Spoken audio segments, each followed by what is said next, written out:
Started.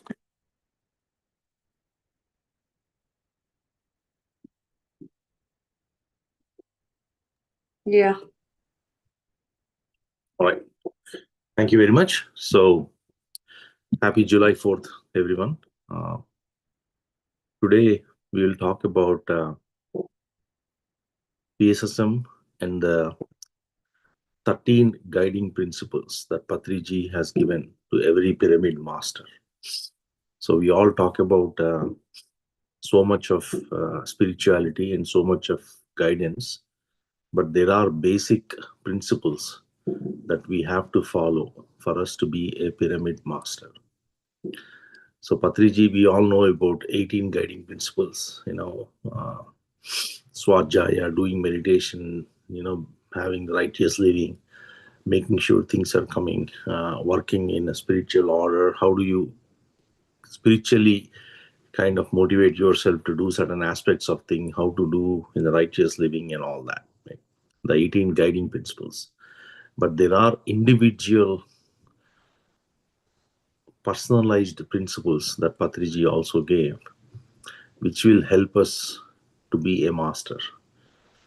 Whether I chose to be a disciple for the eternity of my life or I want to be a master, it's a choice. Whatever the lifestyle that we are leading today will decide whether you are a master or you are a disciple. Every disciple has to become a master. That's the intention. Pyramid society, what Patriji has formed, the pyramid spiritual society, is nothing but the association of all masters, grand masters. There are no disciples in this society.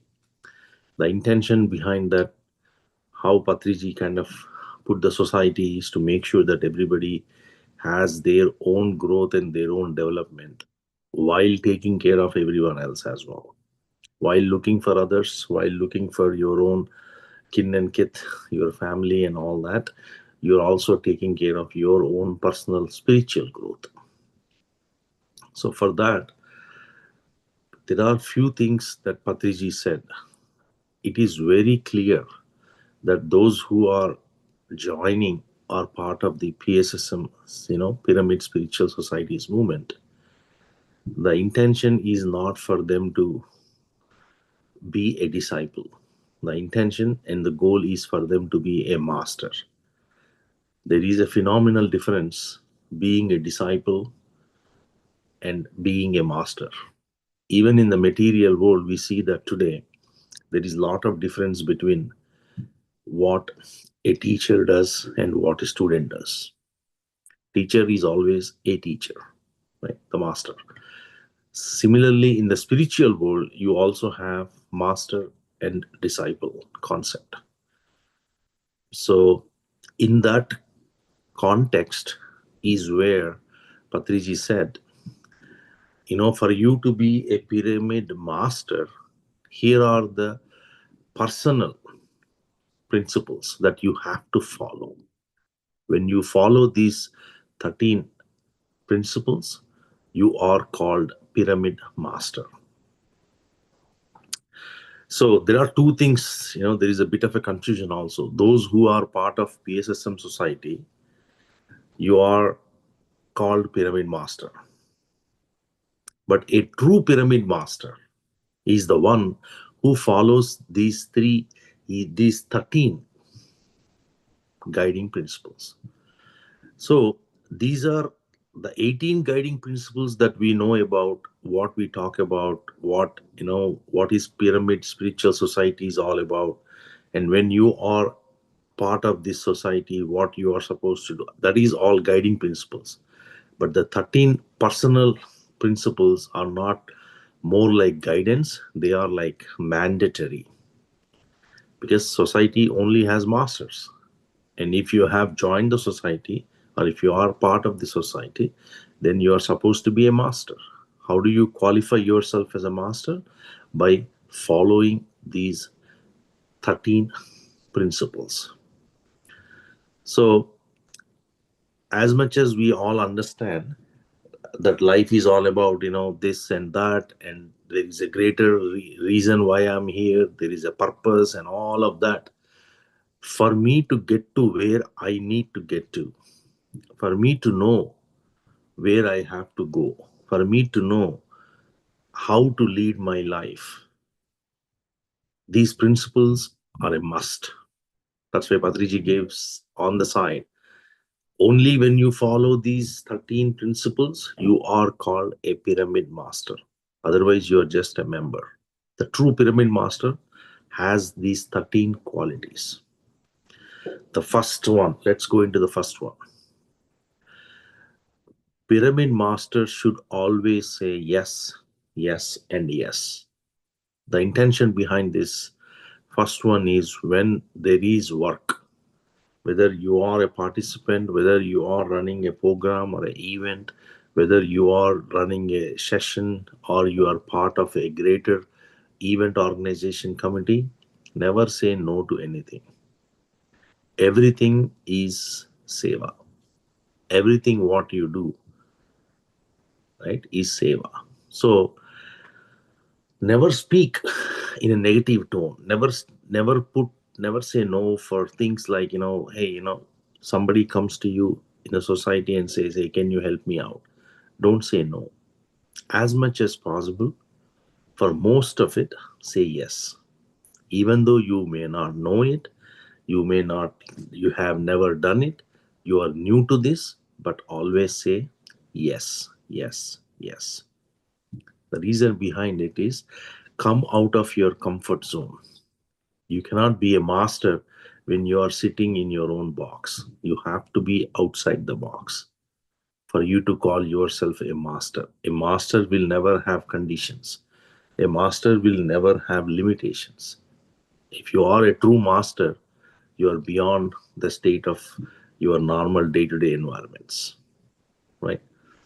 So the first principle that he talks about is wherever, whatever, however you are stuck, you are doing, whatever you're doing, especially for society work, don't try to say no, right? Try to be more in accepting mode. That's the first one. Second one, always maintain a beautiful smile on the face, right? This is one thing that Patriji always says. No matter what happens, this is all drama. Don't take too much into life. Things happen, things don't happen, it doesn't really matter. You are here to do your part and eventually depart.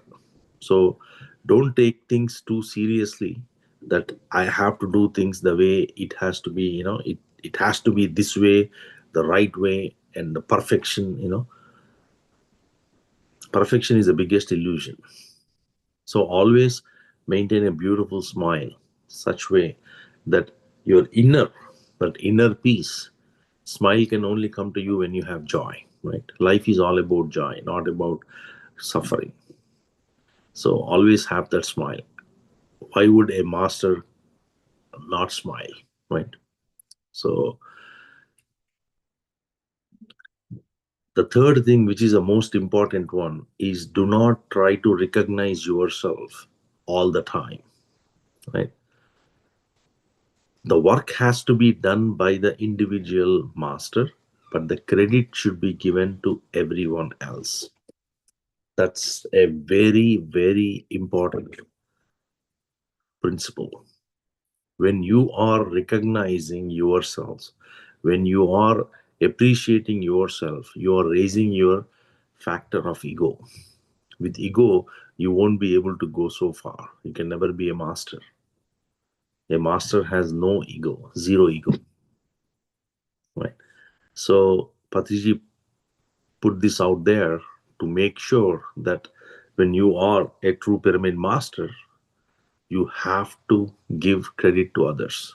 Always try to give platform to others. Always try to recognize. Always try to appreciate. Always give opportunities for others to come forward, irrespective of what they know, what they don't know. Even if they know about meditation, let them speak. It is absolutely fine, right? Allow people to have satsangs at their homes, even though they are new to meditation. Do not say no to any of those factors which will bind you to be a disciple than be a master. Allow freely, let the energies flow freely, right? So always credit others the work. Even though you are doing the work, the credit should go to everyone else. Very important principle.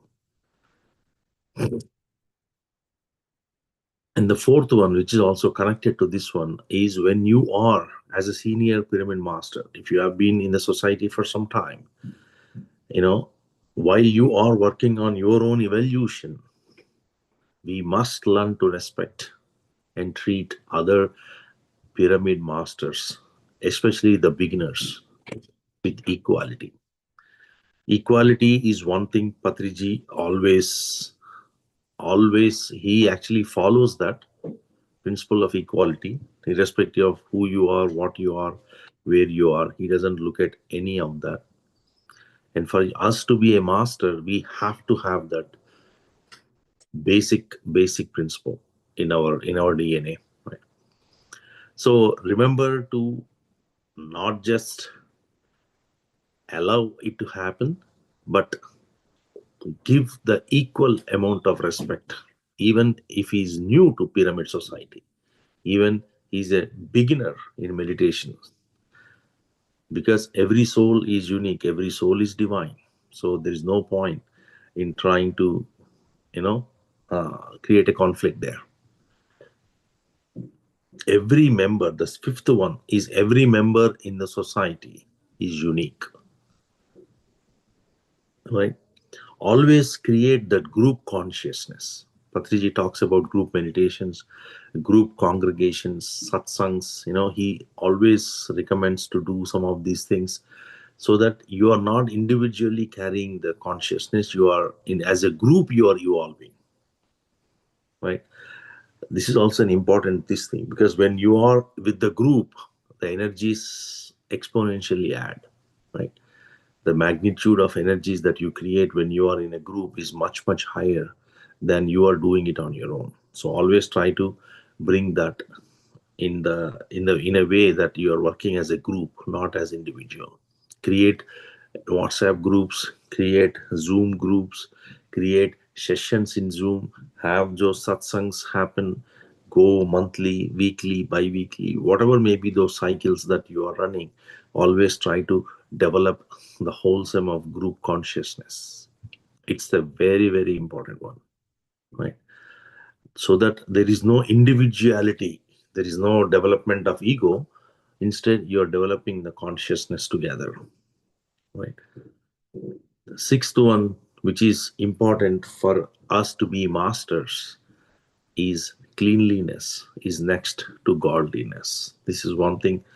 When keep the surroundings very clean to make sure that your sadhana, your practices, whatever you're trying to do, they are all working towards one common goal of knowing who you are, right? So always try to, the Swachh Bharat, Patriji embraced the Swachh Bharat, what was given by the Indian Prime Minister. And, always remember and do as much as you can. When you are in satsangs, when you are in events, when you are part of society activities, make sure that you are contributing your factor. Again, you don't have to stretch yourself, but do what you can to make sure the surroundings are clean, right?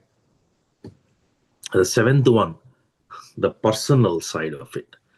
As you are looking at environment to be clean, make sure your personal hygiene, your personal pleasures and self-development practices are followed wholeheartedly.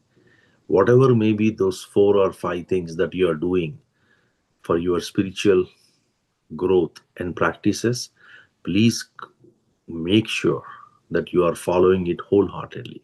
There is no pointing in doing things mechanically. You cannot be a master when you do mechanically.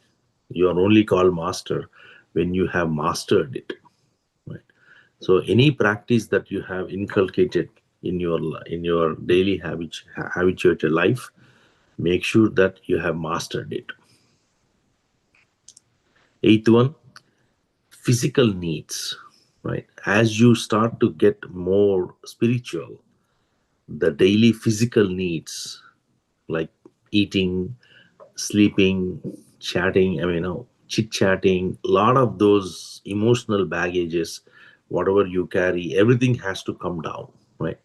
They have gradually will be reduced, because the more you practice it, the higher the energy, the greater the frequency, and slowly those negative things that are making you stuck in your daily life, those will have to loosen up, right? You will have to let go of it. So especially, sleeping wise, you won't be lazy anymore. You're not sleeping 10 hours a day.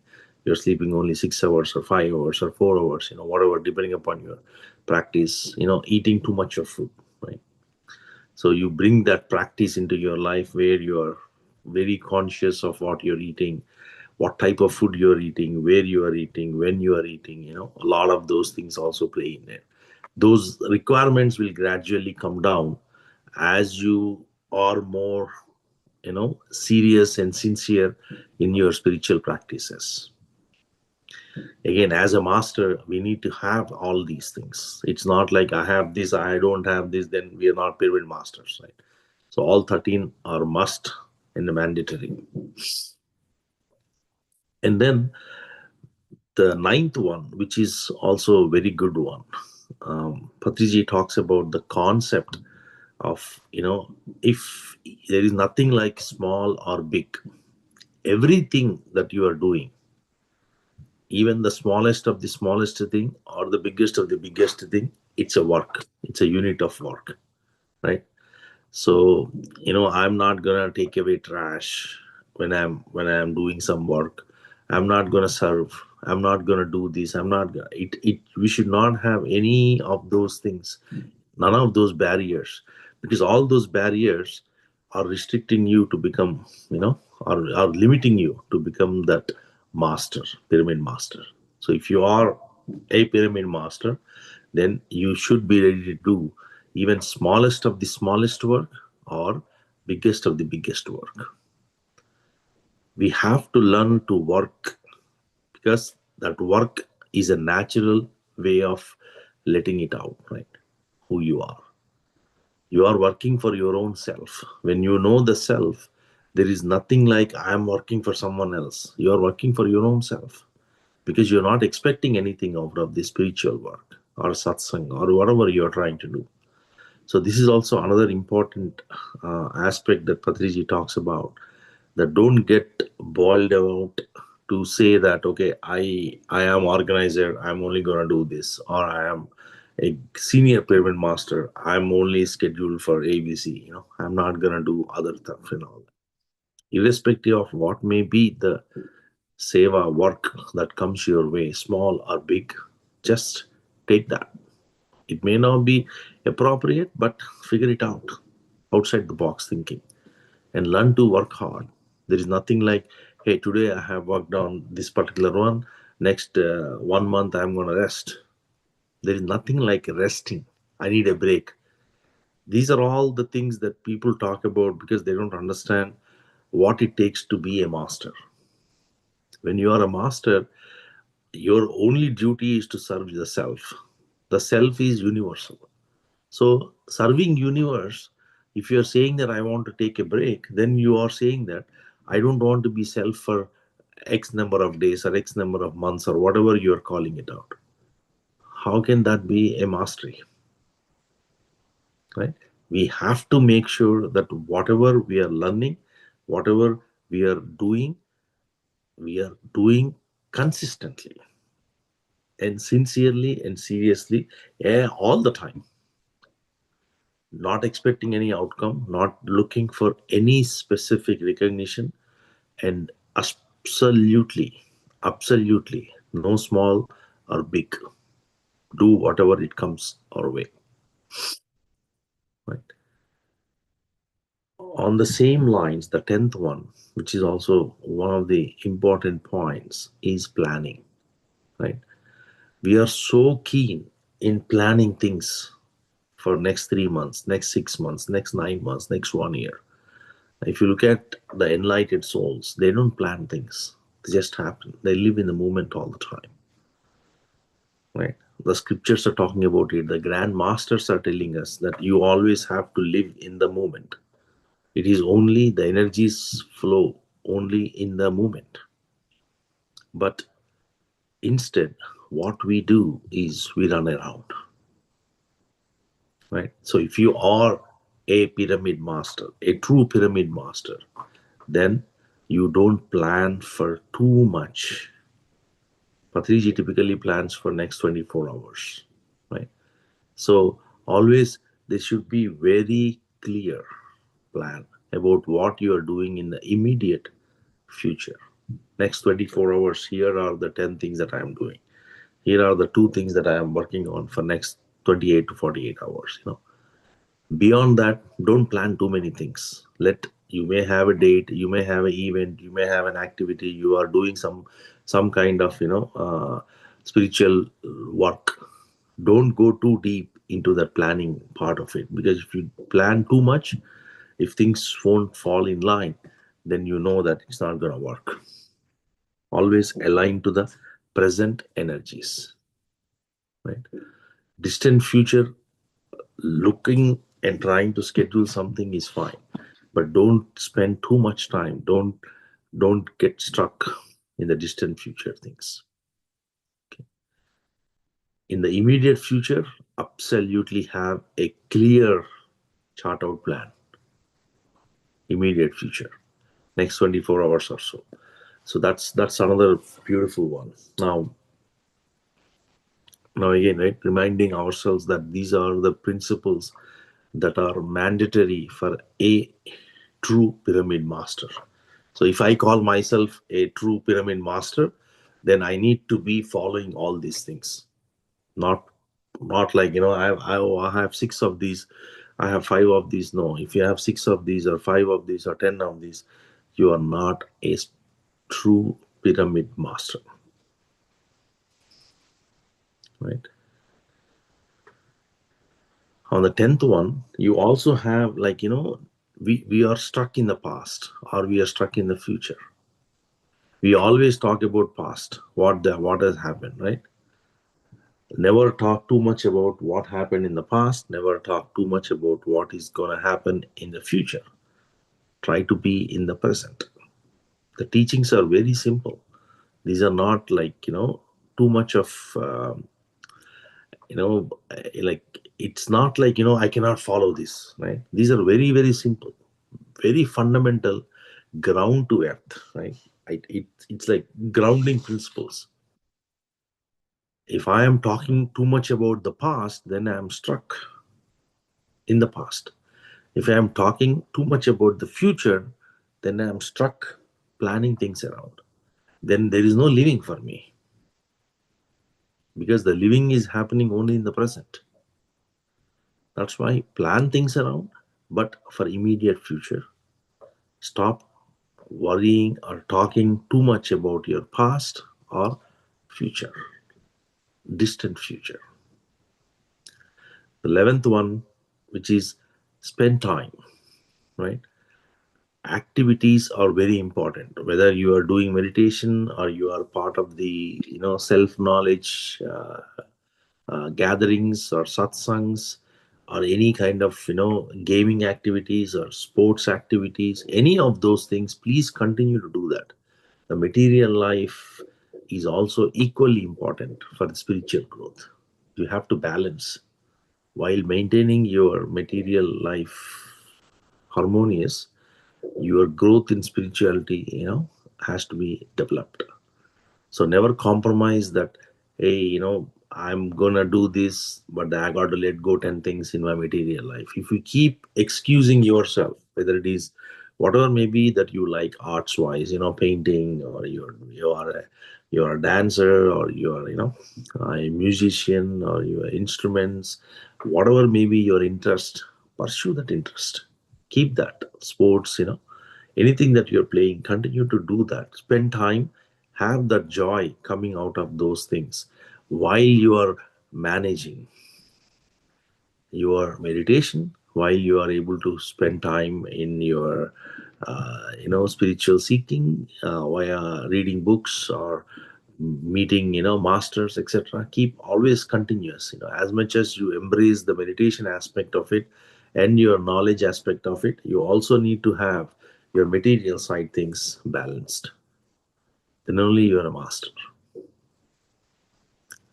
The next one, which is also an important one, we should always learn to wish good and best for those who actually hurt us.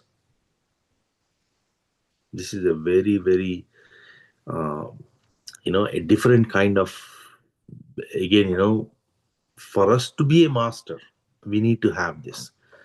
Even the people who are hurting you, even the people who are not in favor of you, even the people who are, negatively commenting on you, or whatever may be those four, five things that they are doing for you, you should still appreciate it. You should still feel they're good. You should still say, hey, I I need, I want to make sure that you get the best out of what you're doing. Because you have to understand whatever the other person is doing in a negative sense, they are doing in ignorance.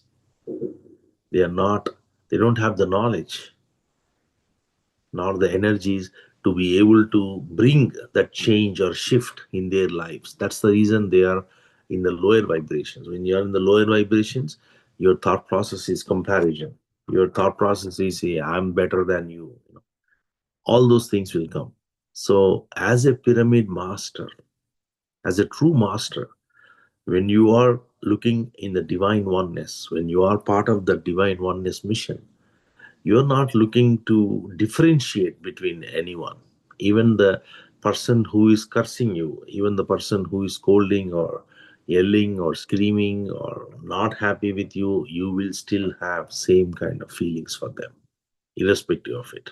It's not tit for tat, because you have the knowledge, they don't.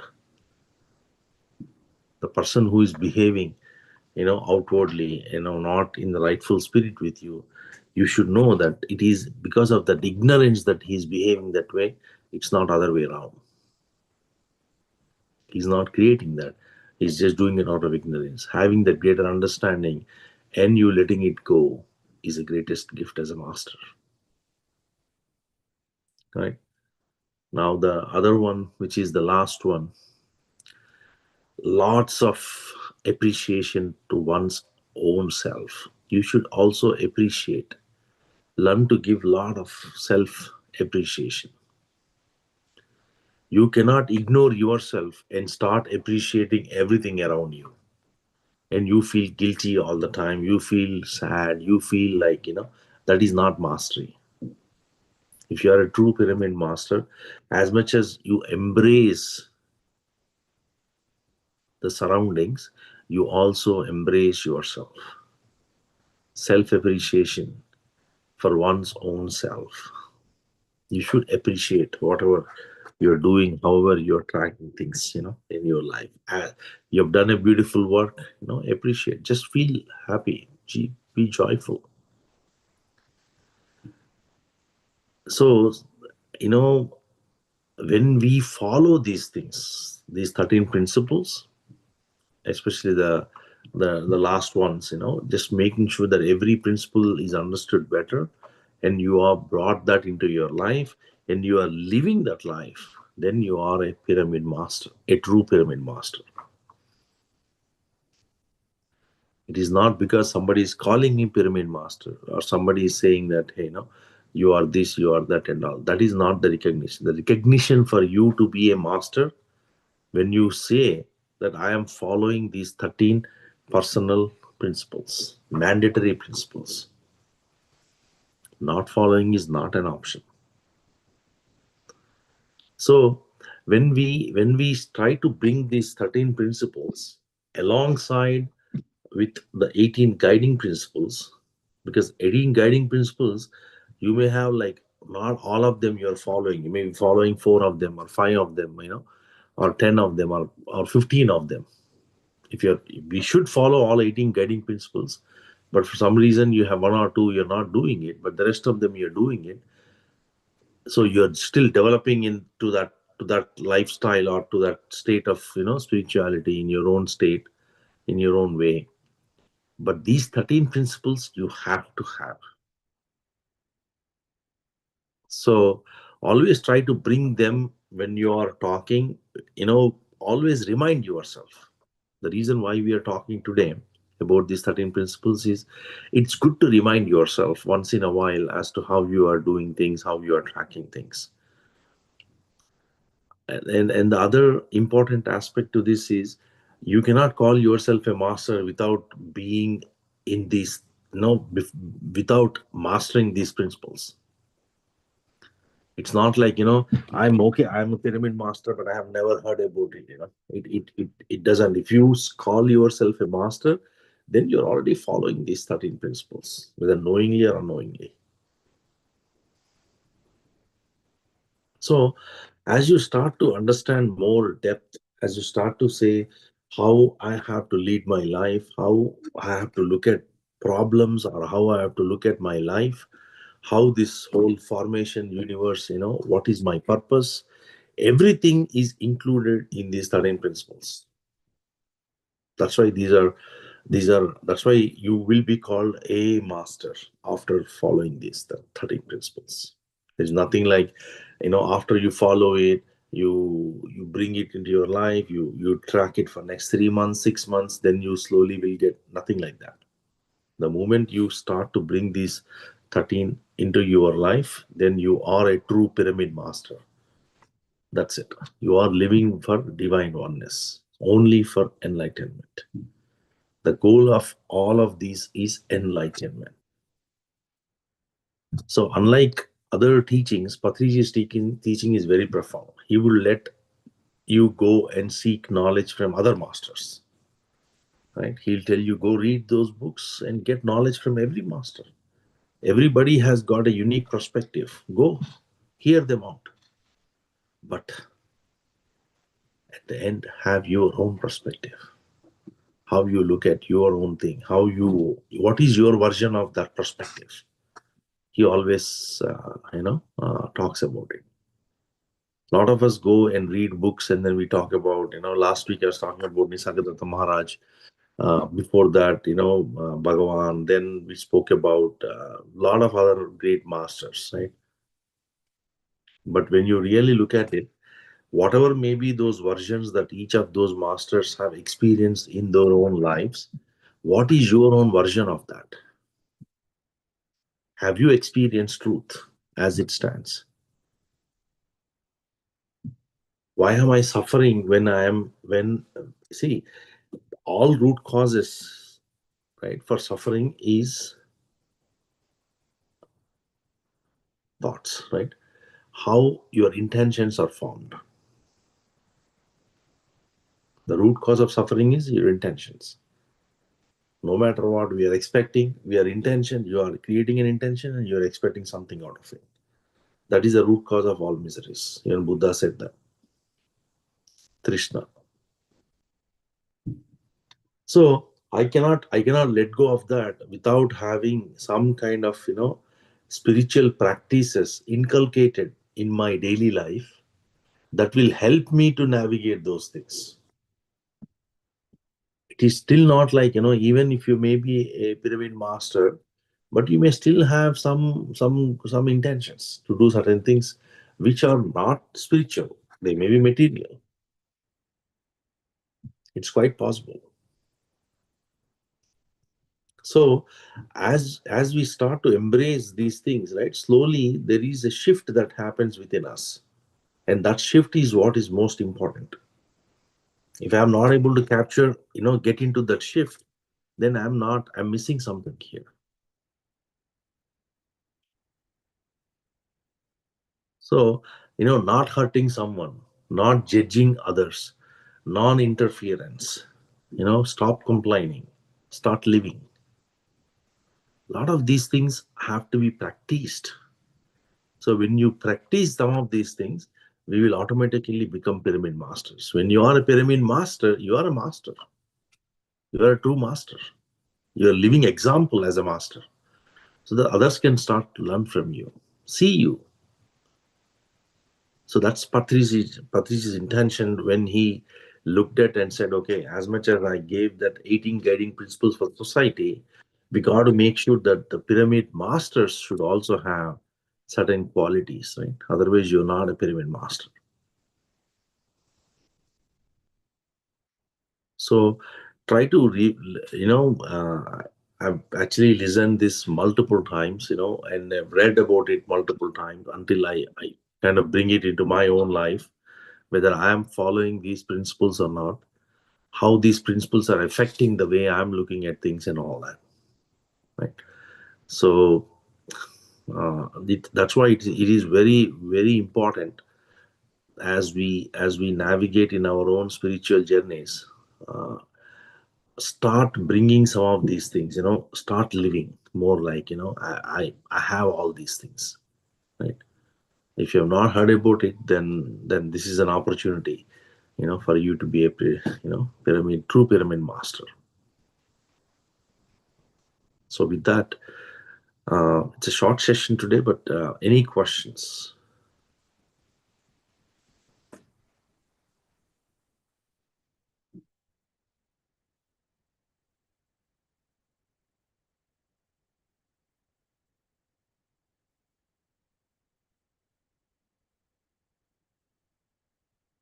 All right, no questions.